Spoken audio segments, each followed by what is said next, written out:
خود ارضایی تباه کرده همه را. این خود ارضایی زود انزالی پیدا میکنه، زود انزال میشه، انسان را بیحال میکنه، گفت حال از انسان میره، اشتها از انسان گرفته میشه، به معدهش مشکل پیدا میشه، زانو هایش سستی میکنه و استخوان‌هایش درد میکنه. همه این امراض اوج جمع کردن از خود ارضایی به وجود میآید. این جوان به من تماس کشید، گفت من خود ارضایی میکنم، چی کار بکنم که دیگه نکنم؟ برش گفتم چشم چرانی میکنی؟ گفت سیر فوق العاده. گفتم در فیسبوک؟ گفت فوق العاده دخترا رو میبینم، فیلمای مبتذل رو میبینم.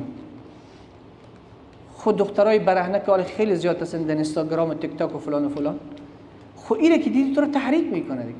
اولی که راهکاری که پیامبر محبوب صلی الله علیه و سلم به ما پیشنهاد کرده، اگر یک کس شهوتی است و توانایی ازدواج نداره، اول چیزی که باید کنترل بکنی چشمت است. این جوان به من تماس کشید، گفت من خود ارضایی میکنم، چی کار بکنم که دیگه نکنم؟ برش گفتم چشم چرانی میکنی؟ گفت سیر فوق العاده. گفتم در فیسبوک؟ گفت فوق العاده دخترا رو میبینم، فیلمای مبتذل رو میبینم. خود دخترای برهنه که خیلی زیاد هستن در اینستاگرام و تیک تاک و فلان و فلان، خود اینه که دیدی تو رو تحریک میکنه دیگه، تو رو تحریک میکنه، شهوت برانگیز از اینها. تو کنترل خود را از دست میدی، اختیار از دست میدی، ناگزیر کار باید بکنی. اول اسبابی که تو رو تحریک میکنه جلوش بگیر، اسبابی که تو رو تحریک میکنه جلوش بگیر. خود ارضایی آنقدر خطرناک است، آنقدر خطرناک است. باور بکنین علمایی که مضرات و ضررهای خود ارضایی را جمع کردن، یک کتاب نوشته شده،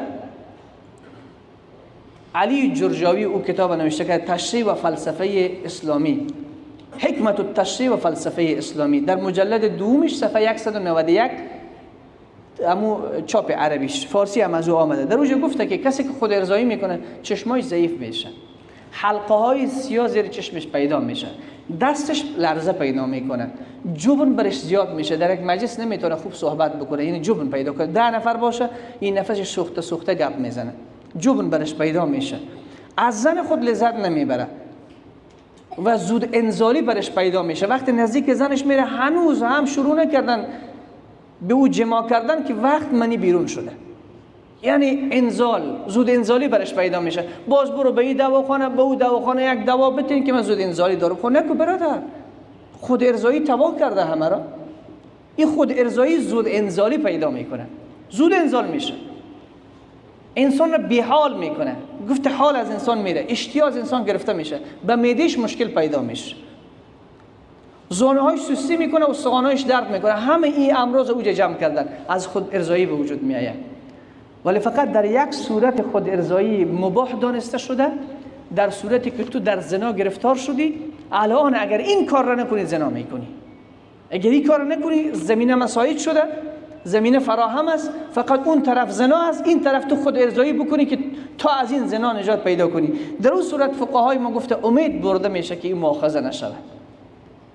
این رو یختار اهون الشرین میگه، قاعده داریم ما، از 2 تا شر کوچکترش انتخاب کردن. زنا گناهش خیلی بزرگ است، خیلی بزرگ است، و خود ارضایی نسبت به گناه زنا گناهش پایین تر است. در اون صورت علما میگه اگر تو به زنا گرفتار میشی اون طرف، این طرف با خود ارضایی خود نجات بده از زنا، دمی صورت امید است که مؤاخذه نشود.